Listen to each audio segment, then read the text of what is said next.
Hey guys, MCU Collector here with another figure review. Next up is the Super7 Ultimates Wave 1 Mighty Morphin Power Rangers Goldar figure. So big shout out and thank you to the fine folks over at Super7 for sending out this first wave for me to check out for you guys. And here we have Goldar, which is going to be one of the highlights of Wave 1. And this thing is massive. So like think of how big this box is. Well, I guess it's a little hard because the box is so... You can see how wide it is. I guess it's a little bit taller as I kind of pan out. You can see some height difference between the two, but Goldar is extremely wide compared.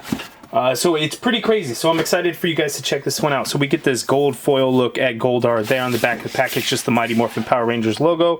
Let's go ahead and remove the slip cover to reveal the Goldar figure, and he looks pretty damn awesome. We get an interchangeable head, we got the wings, we have his sword, we have the power coins when he takes them from the Rangers and everything. I don't know what these are. I'm gonna have to look into it on those to figure out exactly what those are. But Goldar looks pretty goddamn impressive, and here is the Lightning Collection here, not as gold as you can see, and then a big size difference between a 7-inch scale figure and a 6-inch scale figure. And I will put Goldar next to the Lightning Collection monsters because I think those are going to scale just about the same. So we'll take a look at that there. And then on the back of the package you get a bio for Goldar. Go ahead and pause it there if you want to read through that. And very exciting. So let's go ahead and get Goldar out of the package. Okay, so here is the Goldar figure and all of the accessories out of the package. So actually on the figure in the package, you actually have those hidden or clipped wings or whatever they would be. So those do remove and you can switch them out with these wings. They are not, well, they are articulated. They do have a hinge on there, but it does not have like a separate hinge piece like the Lightning Collection wings had. But these look really good. They've got some nice weight to them, so that's pretty cool. We do get 5 of these badges of darkness. These were used to turn Putty into like mutated Rangers, like what's the word I'm looking for, imposter Rangers or something. There are 5 of the badges of darkness and they are all the same, so there's no difference to them or anything like that. We'll get them for a closer look. So there's 5 of these. They're again all the same. We do have an interchangeable head, so out of the package Goldar kind of has a closed mouth. Here we have this like growling look to it, and that looks pretty damn awesome. Here we have his sword, little pliable, but I would still be very careful with that. But the sword looks really good in terms of the sculpt, the detail, and the paint. I like the way it came out looking.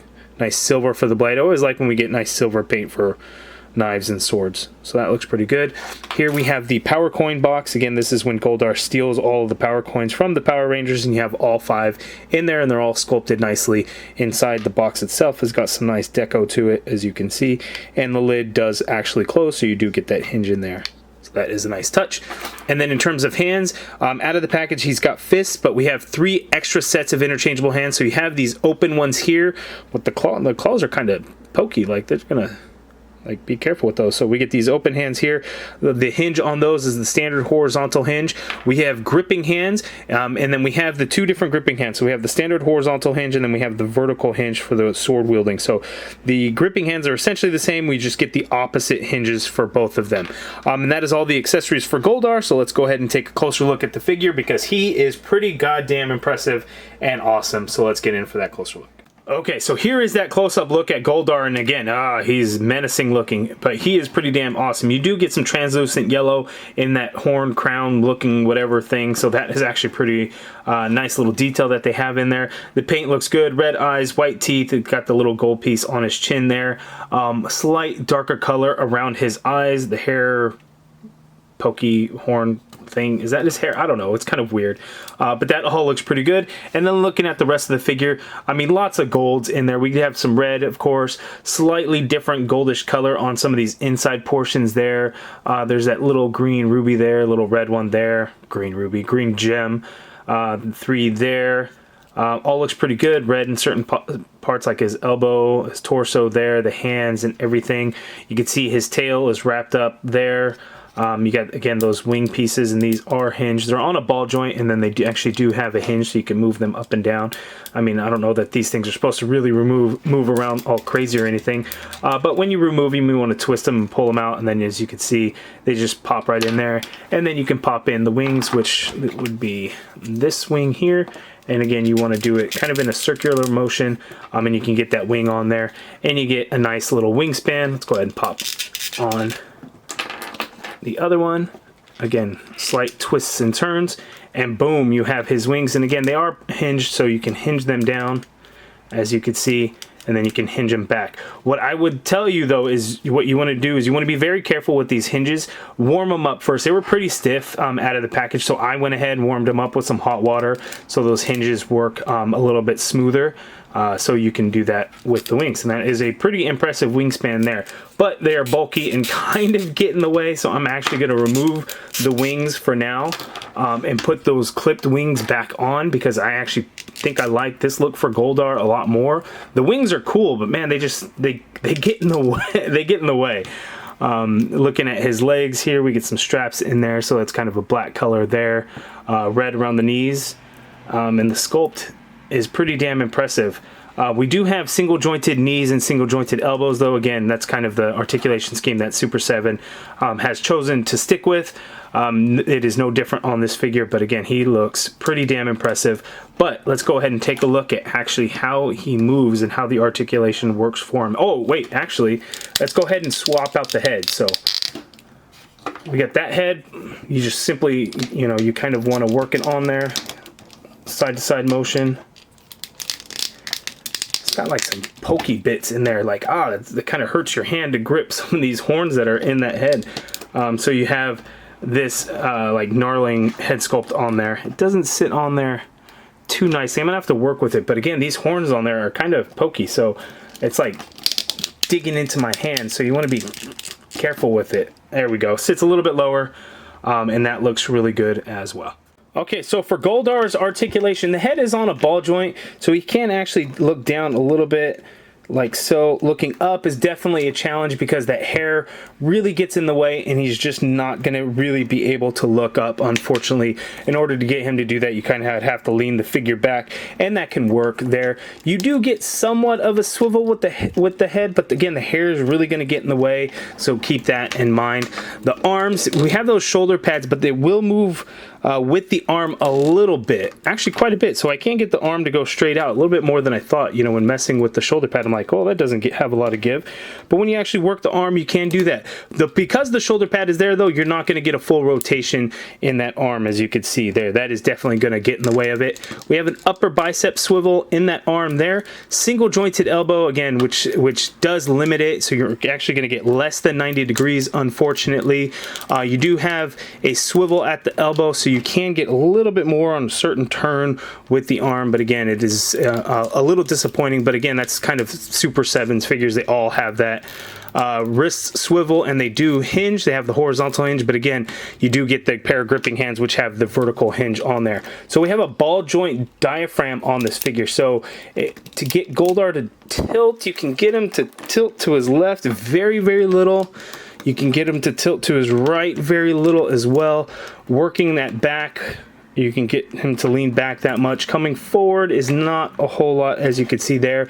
And the same with the waist. You kind of work both together, but it's kind of hard to work them independently of each other, as you could see that they're really going to work kind of together on their own. You do get a swivel at that diaphragm, and the waist does have a little bit of a swivel. It doesn't go full all the way around, but you can get a little bit of twist on there. Not a whole lot of pivot actually in that waist, unfortunately.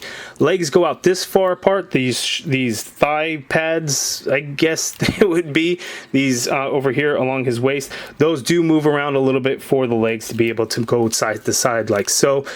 Kicking forward though, it does not allow for a whole lot of motion, so not a lot of kick forward.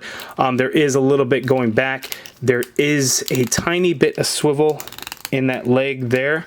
And then again, a single jointed knee, which gives you just under 90 degrees there. Foot hinges down a little bit. You get a little bit of hinge up, and there is ankle pivot, and you do have peg holes at the bottom of the feet. So Goldar, he doesn't move a whole lot.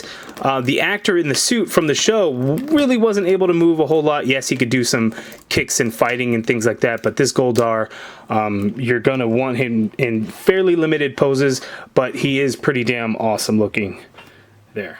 So in working the hands a little bit with those open hands, he can kind of hold the power coin box. You just kind of have to you know, get his fingers over that box. And then he does hold the sword, although it is a little loose, unfortunately. The same with both gripping hands. He has a tight fit around his finger and his thumb, but the hand itself doesn't have the tightest grip around the sword. You just have to position it in a certain way where it looks nice and secured, but it is fairly loose in there, unfortunately. But you just swap the hands out. Again, you want to just twist and turn them to get them out. But there we have him with his accessories. Okay, so in terms of size comparison, here we have the Power Rangers Lightning Collection King Sphinx, and I think King Sphinx is always kind of the natural one to compare to Goldar because they have the similarities, like in their face, and they both had wings, and King Sphinx was very early on in the season. I think it was the first, if I'm not mistaken. I could totally be wrong on that. But here we have the size comparisons, and Goldar is still towering and massively larger than King Sphinx, whereas King Sphinx is a 7-inch scale. Yes, Goldar 2 is a 7-inch scale, but when you compare like Goldar to the Rangers, it is going to be a significant size difference, as you can see how much larger Goldar is versus the Super 7 Green Ranger. So it's pretty crazy. And then now looking at the Green Ranger with the King Sphinx, that's probably a little bit more show accurate, as you could see there. So size comparison between King Sphinx and Goldar. But let's take a look at a different Goldar, the Lightning Collection Goldar.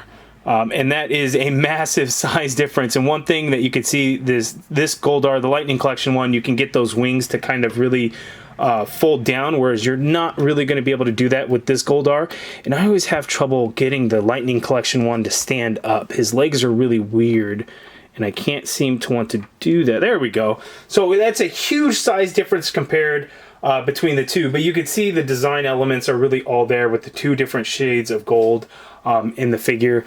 But yeah, that's a crazy difference between the Hasbro version and the Super 7 version. You guys let me know down in the comments below. Looking at these two, which do you prefer? The good thing about the Hasbro one is it lines up well with the Hasbro ones, whereas the Super 7 one really isn't going to line up. There we go, I got him to stand. So that's a little unfortunate, but let's bring this Goldar back center and let's take a look at the comparison with the rest of Wave 1. So the Green Ranger, the Yellow Ranger, whoops,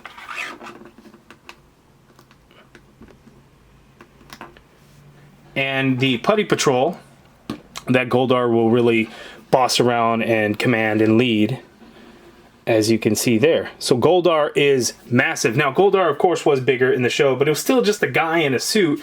But it definitely makes Goldar look much more intimidating when he is so large, and I just love the way it looks and how it came out. But you guys let me know down in the comments below your thoughts on this Super 7 Goldar Ultimates figure. What do you think how do you think it compares to the Power Rangers version? Is this one that you're going to be picking up? Let me know in the comments below. If you guys like this video, please do me a favor and hit that thumbs up button. Subscribe if you haven't already done so. Hit that join button to become a channel member and be a part of the MCU Collective. And as always, thank you for watching.